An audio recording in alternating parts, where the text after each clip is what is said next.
अस्सलाम वालेकुम स्टूडेंट्स, कैसे हैं आप सब लोग। उम्मीद करता हूँ ठीक होंगे। लास्ट टाइम हमने पढ़ा था एवापोरेशन के बारे में। आज हम पढ़ेंगे थर्मल एक्सपेंशन।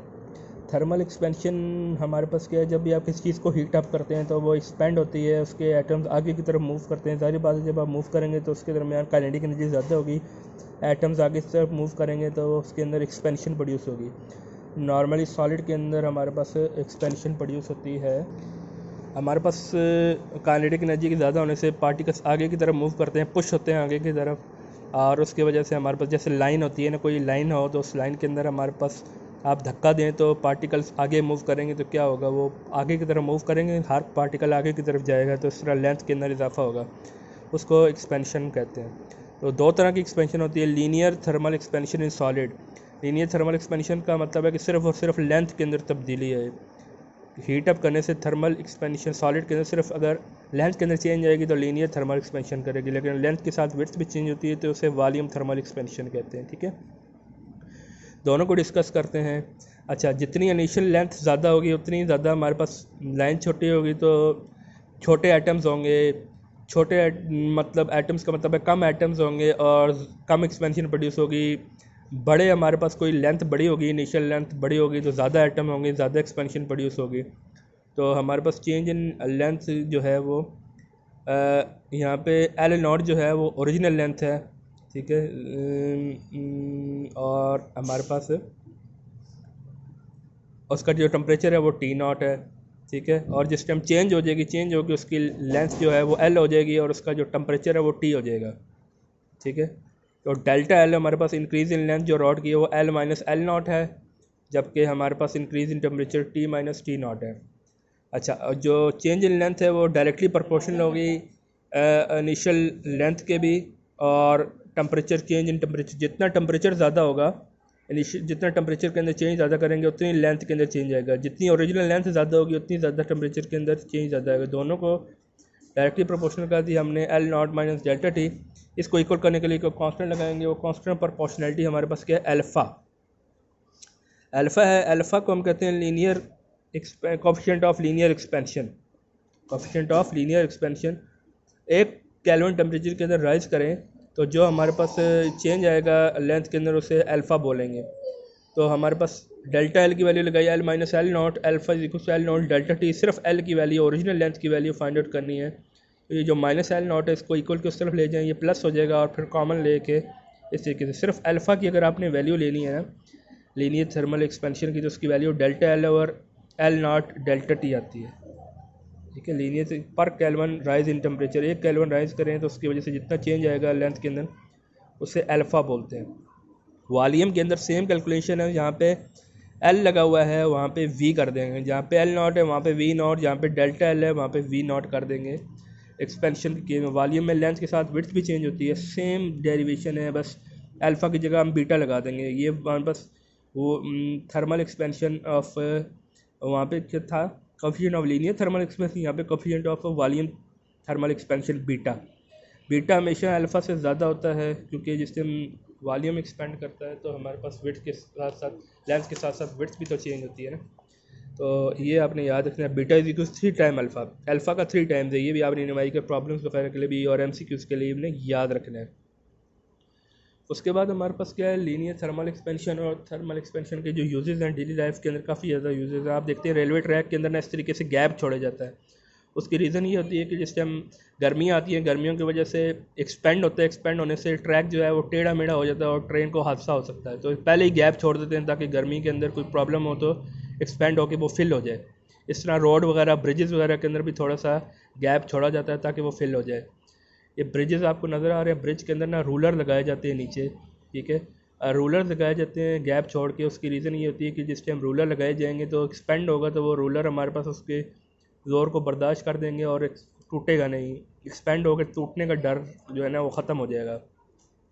इस तरीके से ये नज़र आ रहे हैं आपको, बॉल्स से ऊपर हाई ट्रांसमिशन लाइन पे लगाए जाते हैं, जिस टाइम एक्सपेंड हो तो ये ऊपर से खींच के टेंशन की वजह से खिंच जाएगी और ये तारें आपस में जुड़ेंगी नहीं एक्सपेंड होने से। अगर इनको अकेला छोड़ दिया जाए तो एक्सपेंड होकर दूसरे करीब आएंगे तो शॉर्ट सर्किट हो सकता है और प्रॉब्लम हो सकता है। इस तरीके से एक और एग्जांपल यहाँ पे दी हुई है कि मेटल जो एलुमिनियम की फॉइल्स हैं उनको जोड़ने के लिए पेज से लगाए जाते हैं, उनके दरमियान ये देखें इस तरीके से गैप छोड़ दिया जाता है। उसको गर्म करते हैं तो उसकी गर्म करने से हमारे पास क्या होता है, ये गैप देखें फिल हो गया, एक दूसरे के करीब आ गई। To join steel plates tightly together red hot rivets are force together holes in the plate. Red colour के ये होल्स होते हैं जिसके अंदर से फोर्स किए जाते हैं, इसकी एक्सपेंशन की वजह से ये दोनों एक दूसरे के करीब आके फिक्स हो जाती हैं, ठीक है। उसके बाद बाई मेटल स्ट्रिप है। बाई मेटल स्ट्रिप जो है बड़ा इंपॉर्टेंट यूज़ है इसका। दो मेटल की स्ट्रिप होती हैं जिनकी थर्मल एक्सपेंशन डिफरेंट होती है, उनको आपस में ना ज्वाइन कर देते हैं, डिफरेंट मेटल्स को ना आपस में ज्वाइन कर देते हैं। मिसाल के तौर पे आयरन को ऊपर रख दिया, ब्रास को नीचे रख दिया, ठीक है। तो अनइक्वल एक्सपेंशन की वजह से जिस टाइम इसको गर्म करेंगे तो अनइक्वल एक्सपेंशन होगी, एक मेटल जो है वो ज़्यादा एक्सपेंड होगी, एक कम होगी, इसकी वजह से बेंडिंग प्रोड्यूस होगी। इस बेंडिंग का बड़ा इंपॉर्टेंट यूज़ है मुख्तलिफ सर्किट्स के अंदर, इसको बाई मेटल स्ट्रिप को देखें यूज़ करते हैं। अब यहाँ पे आपको नज़र आ रहा है कि इस्त्री वगैरह या मुख्तलिफ चीज़ें ट्रिप हो जाती हैं जो उनके अंदर इसका बाई मेटल स्ट्रिप का यूज़ किया जाता है। देखें इस तरीके से जुड़ी होती है। जैसे ही टेम्परेचर ख़ास हद से ज़्यादा बढ़ता है ना, मिसाल के तौर पे हमारे पास आयरन का टेम्परेचर बहुत ज़्यादा बढ़ जाएगा तो वो क्या करेगा, ये मेटल की जो स्ट्रिप है ये बेंड हो जाएंगे, बेंड होकर इनके कनेक्शन आपस में टूट जाएंगे। और जैसे ही कनेक्शन टूटेगा तो सर्किट रुक जाएगा और इस्त्री चलना ख़त्म हो जाएगी। जैसे ही टेम्परेचर नॉर्मल होगा तो ये वापस अपनी जगह पे जुड़ जाएगा और वापस सर्किट जुड़ जाएगा। जो भी सर्किट ट्रिप होते हैं उनके अंदर बाई मेटल स्ट्रिप का एक्सटेंसिवली यूज़ किया जाता है। उसके बाद है एक्सपेंशन इन लिक्विड्स। लिक्विड की जो एक्सपेंशन है वो किस तरीके से होती है। लिक्विड जब एक्सपेंड करते हैं तो उसकी एक्सपेंशन ज़रा डिफरेंट अंदाज से होती है। आपने किसी फ्लास्क या किसी चीज़ के अंदर लिक्विड को रखना है ना, तो जब आप लिक्विड को, उसकी लिक्विड की एक्सपेंशन सॉलिड से भी ज़्यादा होती है। दो तरह की एक्सपेंशन होती है, अपेरेंट वॉल्यूम एक्सपेंशन और रियल वॉल्यूम एक्सपेंशन। एक एक्टिविटी देखिए, एक फ्लास्क है उसके अंदर हमने लिक्विड को फिल किया हुआ है, इसको ना हमने सरफेस ए तक फिल किया है, सरफेस ए तक फिल किया है। जब आप इसको गर्म करेंगे नीचे से तो सरफेस का जो लेवल है ना थोड़ी देर के बाद आप देखेंगे कि बी पे आ जाएगा। केयरफुली ऑब्ज़र्व करेंगे तो आप देखेंगे कि लेवल ड्रॉप होकर बी पे आ जाएगा और बी से वापस थोड़ी देर के बाद एक्सपेंड होकर सी पे चला जाएगा।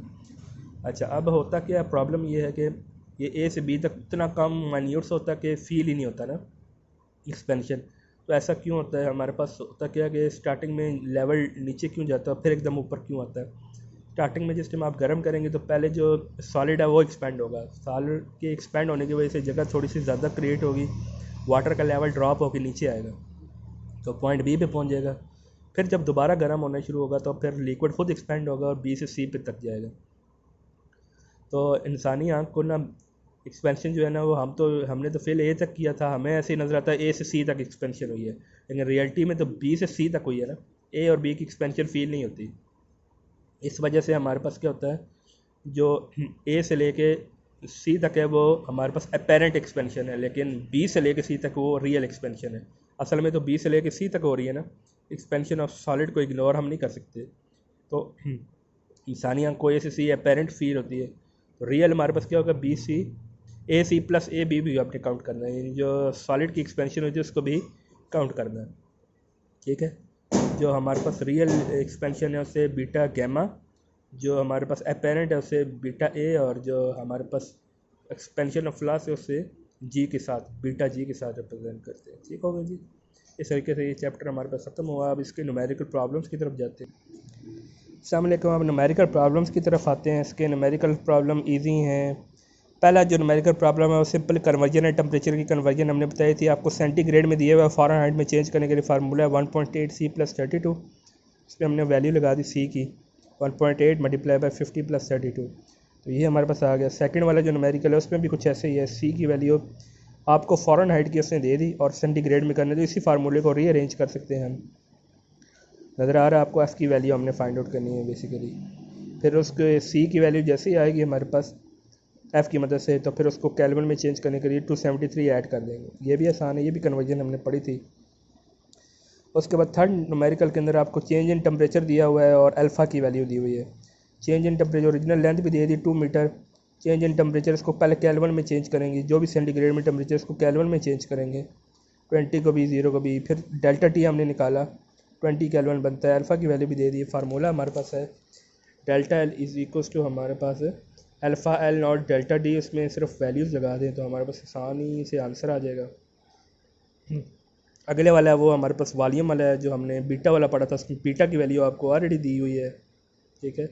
तो हमने वी की वैल्यू निकाल ली, ठीक है। सिंपल सी मैथमेटिक्स से आप ख़ुद भी आसानी से कर सकते हैं इसको, कोई प्रॉब्लम नहीं है। नेक्स्ट वाला न्यूमेरिकल अगर आप देखें, how much heat is required to increase the temperature और water from 10 centigrade to 65। T1 की वैल्यू दी है, T2 की वैल्यू दी है, तो डेल्टा टी आप चेंज इन टेम्परेचर निकालें। फार्मूला हमारे पास सी की वैल्यू आपको उसने जो है ना वो मैथ्स भी दिया हुआ, सी की वैल्यू आपको खुद लगानी पड़ेगी।